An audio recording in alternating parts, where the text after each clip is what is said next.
나 했던 말 다시 다 해야 되는 거지. 일단은 파멸하는 거 아니야. 나 내일 출근해야 되는데 어디까지 녹화가 되는지 모르니까 대략적으로 일단 너부터 시작하자. 내가 일단은 영국 건축가가 추천하는 런던 뮤지엄 10가지와 런던에서 뮤지엄 좀 즐겨본 여자가 추천하는 제일 첫 번째 뮤지엄은 박물관은 브리티시 뮤지엄, 영국 박물관입니다. 영국 박물관은 뭐 근데 대형 박물관이라고도 사람들이 많이 얘기를 하잖아. 뭐가 맞는 거야? 영국 박물관이 맞지. 그 전에 이제 더 Great Britain이라는 말을 대영 제국이라고 번역해서 그걸 이제 한국에서 가져다 쓰니까 대영 제국이 만든 뭐 대영 제국을 설명하는 뮤지엄에서 대영 박물관이라고 썼는데 요즘은 많이 이제 영국 박물관으로 수정해서 영국 박물관을 추천하지. 이 박물관은 뭐 100번, 1000번 말해도 내가 제일 처음 이제 뮤지엄 에듀케이션을 공부할 때 처음 이제 교수님들이 딱 데리고 가는 공간이었어. 아, 그래? 런던에서? 영국에서 처음 공부할 때 첫 수업 시간에 우리한테 거기로 오라 그랬어. 아, 그냥 학교에서 만나서 가는 건데? 아니야, 거기서 만났어. 그 공간을 잊지 못하고 그 공간이 약간 뮤지엄 에듀케이션 씬에서는 필드에서는 약간 그치 영국이지라는 그런 공간이야. 왜냐하면 그 시작점이야? 프랑스보다도 먼저 분했거든. 이 박물관을 왜 가야 되는지를 한 문장으로 정리를 해볼게. 여기는 진짜 대영 제국이었던 영국이라는 나라가 세상을 어떻게 바라보고 연구했는지를 볼 수 있는 곳이야. 그래서 훔쳐간 게 아니라? 난 그렇게 알고 있는데 40 넘어서도? 이걸 단순히 훔쳐갔다고 얘기하기에는 뭔가 그 안에 얘기들이 너무 많아. 역사를 그렇게 단정적으로 말할 수는 없어. 훔쳐온 것도 있지만 얘들이 그렇게 허술한 애들이 아니야. 복잡한 역사적 상황 속에서 벌어진 일이기 때문에 훔쳐왔습니다 라고 얘기할 수만은 없어. 오케이. 그래서 그럼 좀 디테일한 얘기는 다른 영상에서 얘기를 해보자고. 아직 다 얘기 안 했어. 알았어. 그래서 그 당시에 영국 사람들이 그리고 영국뿐만 아니라 그 당시에 유럽 사람들이 세계를 돌아다니면서 세상을 알아가고 그리고 자기들이 알고 싶은 내용을 잘 모아놓은 곳이고 그리고 그걸 최초로 공공적인 목적으로 그 전에는 왜냐하면 박물관이나 그런 것들이 그냥 모아놓는 공간이었고 되게 사적이고 개인적인 공간이었는데 자기들의 부를 축적하는 공간이었겠지.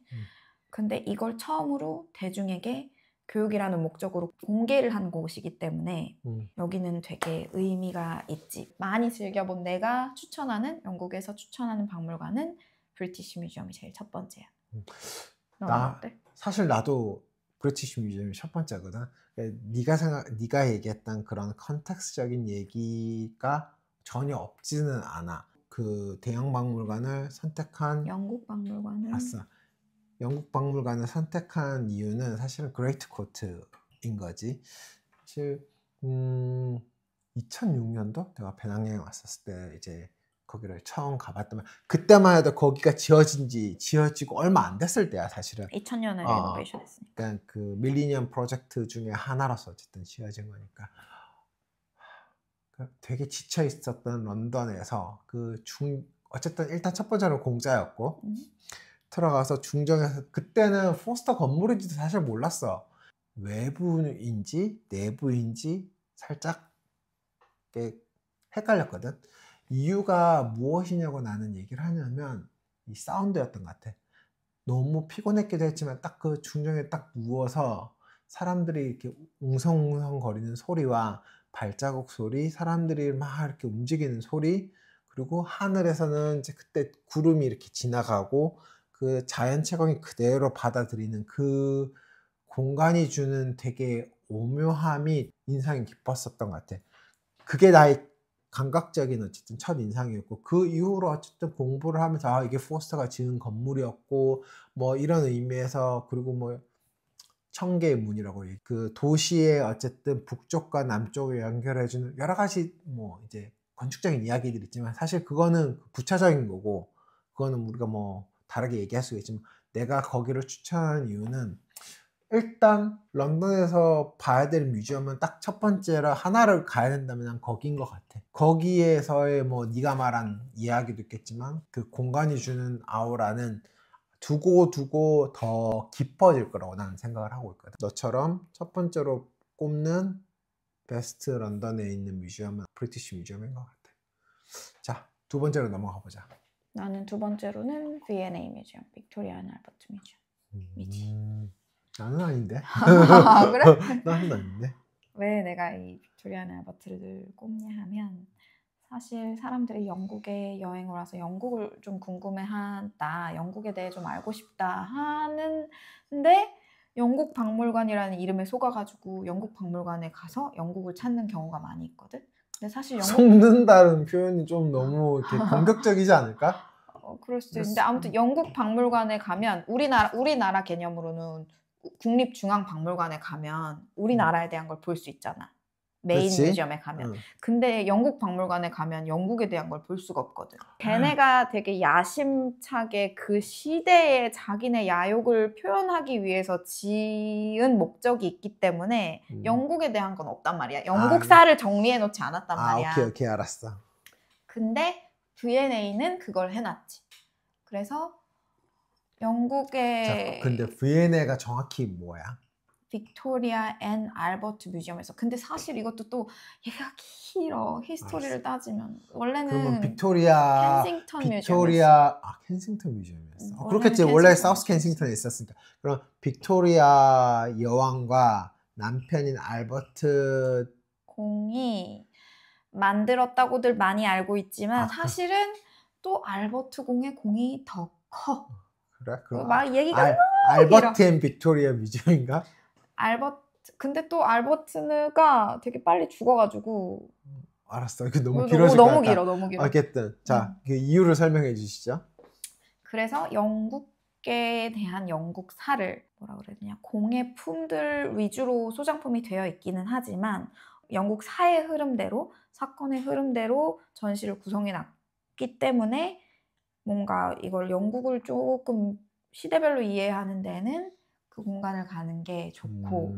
그리고 또 하나, 내가 이제 중요한 포인트로 생각하는 건, 나는 교육이 메인이다 보니까 여기는 사실은 아까도 얘기했지만 켄싱턴 뮤지엄이라고 했잖아. 사실 여기가 교육기관이었어.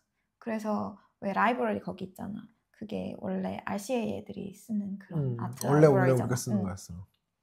그러니까 원래 거기가 다 그냥 교육 공간을 목적으로, 교육을 목적으로 만들어진 공간이어서. 사실 근데 거기가 뮤지엄 로드라고, 아직 여전히 로드 이름이 익시비션 로드라고 돼 있어. 그것도 역사가 길어. 그 얘기를 하려면 이것도 1시간짜리.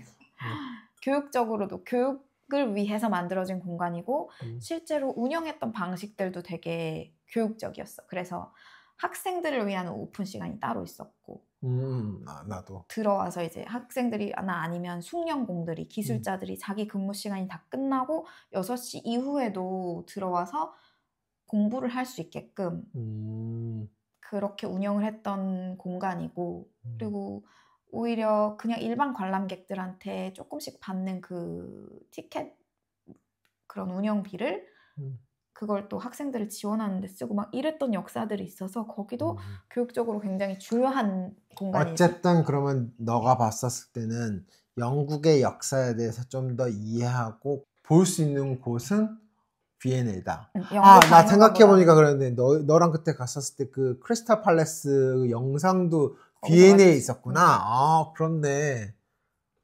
그치. 난 너랑 많이 갔지만 지금 처음으로 그 생각을 해봤네. 사실 나는 두 번째로 뽑은 곳을 V&A가 아니라 아쉽게도 테이트 모던인 것 같아. 테이트 모던 인정. 나 개인적으로 생각하는 21세기의 뮤지엄의 3개를 꼽는다면 구겐하임 뮤지엄, 빌바오 구겐하임 뮤지엄, 테이트 모던, 가나자 세즈만 뮤지엄이거든. 뭐 다 3개의 다른 이유가 있겠죠. 다른 영상에서 우리가 얘기를 해보는데, 어쨌든 테이트 모던이 왜 나는 이제 추천을 하는 이유는 어쨌든 뮤지엄이라는 아우라를 가장 느낄 수 있는 공간인 것 같아. 이 화력발전소를 어쨌든 뮤지엄으로 썼잖아. 그래서 그 터바인홀에 딱 들어갔었을 때 그 공간이 주는 무게감이라고 하는 것은 기계가 눌려준다는 느낌이야. 거기를 관람객들을 눌려준다고 나는 표현을 하면 좋을 것 같거든. 그 공간에서 한번 놀라고 거기에는 작업과 그 공간이 시너지가 되게 잘 컨템포러리 아트와 되게 잘 맞는 것 같아. 그래서 10번 가면 10번 다 만족할 수 있는 뮤지엄이었던 것 같아. 물론 당연히 거기에 있는 컨텐츠 그리고 뭐 자연채광 그리고 템즈강을 바라보는 거 세인트볼 뭐 여러 가지 뭐 할 얘기가 수두룩백백하지만 그냥 하나하나로 얘기를 하자면 왜 추천하냐 하면 그 터바이놀인 것 같아.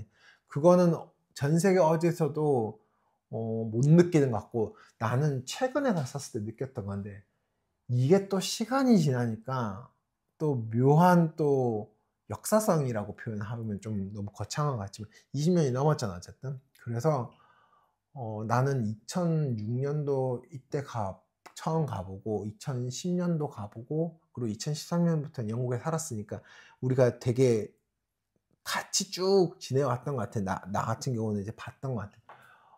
시간이 거기에 이제 덧대어지니까 되게 한 20년 뒤가 더 기대되는 것 같아 거기는. 메인 건물은 확실히 좀 늙은 느낌이야. 늙었다고 난 표현 안 하고 싶고 조금 더 웅장해졌다고 나는 얘기할 것 같아. 웅장까지는 모르겠고 약간 올드해졌구나. 아, 이렇게 그치. 시간이 세월이 그치. 묻었구나라는 게 느껴져. 왜냐하면 나는 이제 사용자로서 거기를 사용하다 보면 리프트나 옛날 건물은 리프트나 계단이나 뭐 동선이나 이런 것들이 확실히 새로 지은 건물보다는 좀 불편해. 그냥 이렇게 사용의 편리성을 그치. 따지자 보면. 그거는 이제 그렇겠지. 그 두 번째로 추천하는 뮤지엄은 테이트 모던인 것 같아. 테이트 모던 인정. 테이트 인정? 모던은 인정. 컨텐츠로도 좋고 그리고 터바인홀은 뭐 그걸 되게 잘 써. 사용자들도 그치. 잘 쓰고 작가들도 잘 쓰고 그래서 시시각각으로 변주를 주니까. 그럼 한 세 번째는 돼? 테이트가? 테이트 세 번째는 되지. 그지. 나한테도 나는 알잖아. 나는 현대미술에 더 빠져 있었던 사람이고 약간 테이트 모던이 나한테는 뭔가 롤 모델 같은 거였고. 교과서였어? 교과서라기보다 노스텔지어였어. 이상향이었고. 그리고 그 터바이놀에서 애들이 막 떼굴떼굴떼굴 굴르면서 시끄럽게 떠들고 거기서 막 도시락 까먹고 막 이랬던 게 아직도 나도 기억나. 처음에 이제 여행 와가지고 거기 봤을 때 사람들이 여기 뮤지엄을 이렇게 즐긴다고?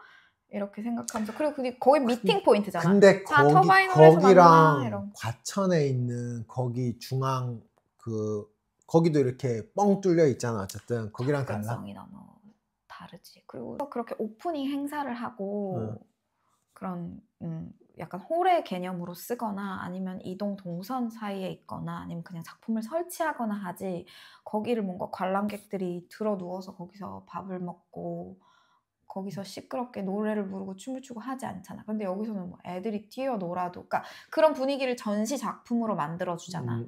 전시 작품으로 유도를 해서 거기서 즐겁게 놀아도 노르세요라고 하는 판을 만들어주잖아. 나는 거기서 되게 여러 전시를 우리가 봤는데 가장이라고 표현하면 되고 되게 충격적이었던 거는 실제로 살아있는 말들이 거기 와가지고 이렇게 돌아다니는 전시가 이거를 뭐라고 해야 돼?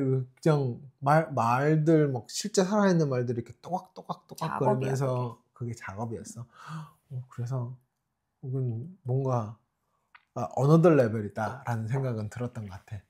그리고 테이트 모던의 모토가 아트 포 올인가 그래. 그리고 교육의 모토는 make noise야. 소음을 만드는 게 어쨌든 교육의 목표야. 그리고 모든 사람이 다 와서 즐길 수 있게. 그러니까 거기는 약간 만남의 장소처럼 사용되잖아. 우리 어디서 그치. 만날래? 그럼 뭐 터바이놀에서 만나자. 이렇게 해서 그냥 거기서 만나서 뭐 다른 데를 가도 되고. 물론 뭐 접근성이 좋기도 하죠. 생각해보니까 그 테이트 모던 그 입구 앞은 사실은 템즈강 앞이니까 사실 거기에서 더 사람들이 모일 것 같은데 뭐 항상 모이면 터바인 홀에서 보자라고 얘기를 하는구나. 그러면 너한테는 그래도 나는 두 번째지만 너한테는 세 번째? 세 번째인데 1등 같은 세 번째. 과거의 1등이었던. 과거의 세 1등이었던. 번째. 이게 그래서 바뀌는구나. 그래? 자, 그러면 나한테 세 번째는 서펜타임 갤러리에 있는 파빌리온. 매년 나에게는 어쨌든 올해는 어떤 유명한 건축가가 여기다가 뭘 하나 재밌게 지어서 나의 눈을 즐겁게 하고 나의 그 사진 기록에 뭔가 하나를 또 채워줄 수 있을까라는 생각도 들고, 실제로 최근에 한국에서도 작년에 조민석 건축가가 거기에 파빌리온을 하면서 서펜타임 전체 역사에 대한 어쨌든 전시를 한번 했었대. 한국에서? 서울에서 했었대. 몰랐지. 나도 몰랐어 사실. 근데 찾아보니까 이제 그걸 하던데, 그래서 건축에 조금 흥미를 가지고 있고 관심 있는 사람들은 런던의 여름에 딱 오면 나는 무조건 가보라고 해. 되게 퀄리티 있는 파빌리온을 볼 수 있는 것도 첫 번째고, 왜냐면 파빌리온은 되게 비싸게 못 짓는단 말이야. 템포러리니까. 그럼에도 불구하고 어쨌든 되게 많은 관심과 공을 들여서 짓는 무언가 오브제이기 때문에 추천하는 것 같아요. 나도 파빌리온은 약간 컬렉팅 하는 것처럼 매년 챙겨 보는 것 그치. 같고, 그리고 거기가 그러니까 건물을 파빌리온이라는 것 자체가 우리나라로 치면 뭔가 쉼터 같은 거잖아. 그러니까 그냥 퍼블릭을 위해서 쉬는 공간으로 만들어주니까 그냥 앉아서 커피 마시고 책 보고, 여름부터 시작되니까 날씨 좋을 시즌이니까 즐기고, 간 김에 전시도 보고, 옆에 메인 홀에서 하는 전시도 보고.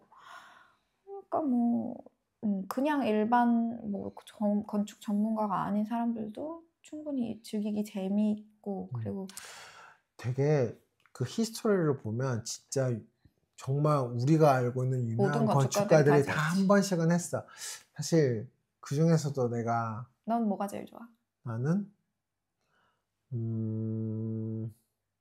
피터 쉼터. 찌찌뽕. 나도 피터 쉼터가 제일 좋았어. 희한해 그 아저씨는. 어쨌든 그건 뭐 나중에 다르게 얘기하고. 얘기하고 지금 런던에 대해서 얘기를 하니까. 그래서 나한테는 세 번째로 추천하는 뮤지엄은 런던의 뮤지엄은 서펜타임 갤러리의 파빌리온.